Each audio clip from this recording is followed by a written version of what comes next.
Hello दोस्तों, सबसे पहले आप सबको मेरा सादर प्रणाम। मैं लक्ष्मी बिष्ट रुद्रप्रयाग जिला चोपता तल्ला नागपुर क्षेत्र से एक छोटा सा गांव बचनी से। तो दोस्तों आज की ब्लॉग शुरू हो रही है 11:30 बजे से और ब्लॉग शुरू कर रही हूँ मैं अपने खेतों से, घास वाले खेतों से। तो आशा करती हूँ आप भी स्वस्थ होंगे, मस्त होंगे और मैं भी स्वस्थ ही हूँ। और स्वागत है आपका फिर से मेरे यूट्यूब चैनल लक्ष्मी बिष्ट उत्तराखंडी में। तो दोस्तों आज की ब्लॉग में अपने आज यहाँ घास के खेतों से शुरू कर रही हूँ। और घास मैंने काट दिया है, ये देखो इतना सारा घास काट दिया। अब हम घर जाने की तैयारी भी हो गई है। तो आगे ब्लॉग बनाने का टाइम नहीं हुआ दोस्तों। तो आजकल है उत्तराखंड में भाई चारों तरफ साफ़ ही साफ़ मौसम और थोड़ा सा धुंध भी हो गई है क्योंकि लोग कूड़ा कबाड़ा भी जला रहे हैं आजकल खेतों का। और फिर धुआं धुआं सा भी हो गया है, कुछ खेतों में भी लोग कर रहे हैं ज़्यादा काम। और क्योंकि आजकल थोड़ा सा सूखा है तो सूखा का कूड़ा कबाड़ा लोग फूंक रहे हैं, तो इसीलिए धुआं धुआं सा दिखाई दे रहा है। तो आज का मौसम दिखाती हूँ आपको। तो दोस्तों आज का मौसम बहुत ही सुहावना और सुंदर है। तो आजकल उत्तराखंड का मौसम ऐसे ही है भाई, जो ऊंचाई वाले क्षेत्रों में बर्फ़ गिर रखी है और हमारे क्षेत्रों में हो रहा है सुबह शाम बहुत ही ठंडा। और ये है यहाँ पर घास का खेत और मैंने काटा यहीं पे यहीं पे काटा मैंने आज घास। और देखो उस तरफ लोग कूड़ा भी फूंक रहे हैं खेतों में। और फिर थोड़ा थोड़ा कहीं पे धुंध भी, हल्की हल्की धुंध भी लग गई है धुएं के कारण। ये देखो, और हमारा गांव यहाँ से भी बहुत ही सारे पेड़ हैं तो कम ही दिखाई देता है दोस्तों। तो थोड़ा थोड़ा बीच में दिखाई दे रहा है, थोड़ा थोड़ा कुछ कुछ मकाने और यहाँ पे हैं इस तरफ की मकाने दिखाई दे रही हैं थोड़ा। तो हमारा गांव यानी कि, और अंशी भी आई है मेरे साथ में। तो अंशी खेल रही है वहाँ पे झूला। और पास का गांव है हमारा कोलू, तो वहाँ पे आज सुनसान लग रहा है दोस्तों। तो दुख की बात यह है कि आज बहुत ही दुर्घटना घट गई है कोलू गांव में। तो दोस्तों हमारा पड़ोसी गांव है कोलू, यहीं पे बगल पे है हमारा, इधर उधर आसपास दिखाई देता है। तो वहाँ एक दुर्घटना घटी भाई कल, क्योंकि शाम को सुना और सबने फेसबुक पे भी देख लिया होगा। क्योंकि एक दो जुड़वा भाई थे, राम और लक्ष्मण। तो राम भाई जी का तो 2-3 साल पहले देहांत हो चुका है, उनको भी अटैक ही पड़ा था। वो मुंबई में ही उनका देहांत हुआ था, उनका परिवार वही रहता है हाल ही में। और छोटे वाले भाई वो भी पहले नौकरी करते थे बाहर, पता नहीं कहाँ रहते थे। फिर वो अचानक ही लॉकडाउन में या लॉकडाउन से पहले ही घर आए होंगे, उतना मुझे पता नहीं है। तो उनका भी कल देहांत हो चुका है अटैक के कारण ही। हाँ पता नहीं दोस्तों, ये पता नहीं क्या बीमारी आ गई है भाई। पहाड़ों में भी ये बीमारी बहुत ज़्यादा सुनने को मिल रही है कि अटैक पड़ रहा है और तुरंत ही आदमी का पता ही नहीं चल रहा है दोस्तों।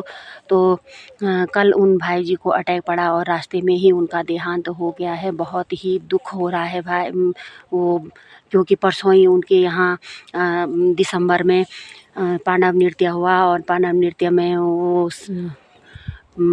पूरे गांव का सहयोग रहा होगा। और वो क्या बोलते हैं, वो बोल रहे थे कि हमें जाने का मौका नहीं मिला कौथिक पांडव नृत्य को देखने के लिए, पर काम ही काम था दोस्तों। तो पूरे इलाके में, इस हमारे इलाके में, हमारे यहाँ तो नहीं होता है पांडव नृत्य, तो हमारे यहाँ तड़ाग में होता है। तो तड़ाग में ही गए थे हम 1-2 दिन कौथिक देखने के लिए और 1-2 दिन मलाओं में। तो मलाओं में तो सबसे लास्ट हुआ, तो पहले पूरा हुआ यहाँ पे तड़ाग पे, और फिर दूसरी बार नज़दीकी का गांव था, जाना तो था पर दोस्तों ये कुछ काम के कारण नहीं जा पाए। और परसों ही पांडव नृत्य में रहे होंगे वो भाई जी। और देखो आज पता नहीं कहाँ चले गए।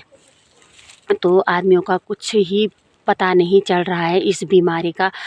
गांव में इतनी सारे काम काज लोग कहते हैं कि बैठे रहते हैं, प्लेन्सों में बैठे रहते हैं, इसीलिए मोटापा, ये मोटे भी नहीं थे, दिखने में भी ऐसे हट्टे कट्टे बहुत ही तंदुरुस्त थे। और परसों ही हमने भाई वो देखे, क्या बोलते, चोपता में हमेशा दिखाई देते थे रे रामो, क्या बोले कि पता नहीं, आदमियों का पता ही नहीं चल रहा है दोस्तों। तो आज उनका अंत्येष्टि हुई है। तो और कल देहांत हो चुका था, हो गया था। तो बहुत ही दुख के साथ कहना पड़ रहा है। तो भगवान तुंगेश्वर और माँ चंडिका उनकी आत्मा को शांति दे और उनके परिवार को सुखी रखे। क्या करना है दोस्तों, जाने का वाले के पीछे तो जाते नहीं हैं सबने। और जैसे कष्टों का पहाड़ उन पे टूटा है, दुखों का पहाड़ उनके परिवार पे, भगवान किसी पे भी ना तोड़े ऐसे पहाड़। तो दोस्तों उनकी आत्मा को शांति दे और उनकी आत्मा को स्वर्ग में स्थान दे भगवान। तो मैं यही प्रार्थना करती हूँ तुंगेश्वर महादेव और माँ चंडिका से। तो दोस्तों इतना दुख हो रहा है, इतना सुनसान लग रहा है ना वो गांव कि यहीं से उतना सुनसान लग रहा है। तो पता नहीं क्या वहाँ के माहौल से ये लग रहा है कि इतना सुनसान यहाँ लग रहा है। तो वो उस गांव में क्या पता नहीं क्या हो रहा होगा। तो क्या कर सकते हैं दोस्तों, यही कर सकते हैं कि उनकी आत्मा को शांति दे, शांति प्रदान करे। और उनके परिवार वाले हैं जो उनको सुख समृद्धि से रखे। तो दोस्तों मैंने घास काट दिया है और फिर घर जाने की तैयारी हो गई है। तो अंशी आई है मेरे साथ और अभी झूला झूल रही थी। तो आज हंसने का मन भी नहीं कर रहा है यार, इतना वो हो रखा है, वीडियो बनाने का मन भी नहीं कर रहा था, पर मैंने बोला कि थोड़ा बना देते हैं। तो दोस्तों अब जाते हैं घास की भारी लगा के घर में भी बहुत सारे काम हैं। आज हस्बैंड जी भी घर में हैं और काम वाले भी लगे हैं। तो अब जाते हैं हम सीधे घर। तो हम घर आ चुके हैं घास से और ये देखो हस्बैंड जी बना रहे हैं आज चौसी और भात रखा हुआ है गैस में।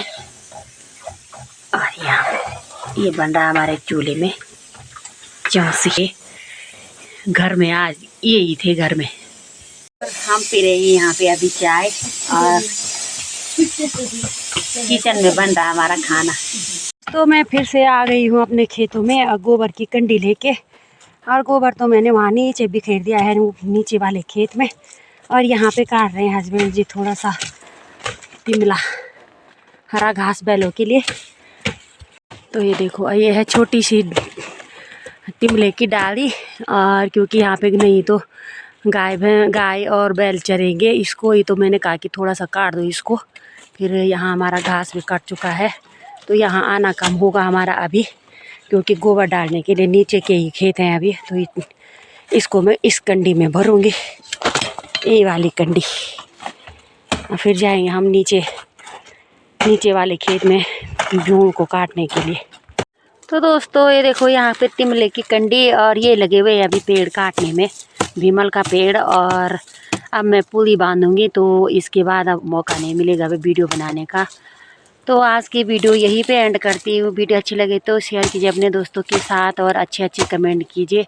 नया साथी हो तो सब्सक्राइब करना ना भूलिए। तुंगेश्वर महादेव की कृपा से आप सबके घरों में राजी खुशी से रहें और माँ चंडिका का आशीर्वाद हमेशा आपके और मेरे साथ बना रहे। तो दोस्तों अपना सपोर्ट देते रहिए और अपना प्यार और आशीर्वाद हमेशा ऐसे ही बनाए रखिएगा। मिलते हैं अगले नई ब्लॉग के साथ, तब तक के लिए नमस्ते।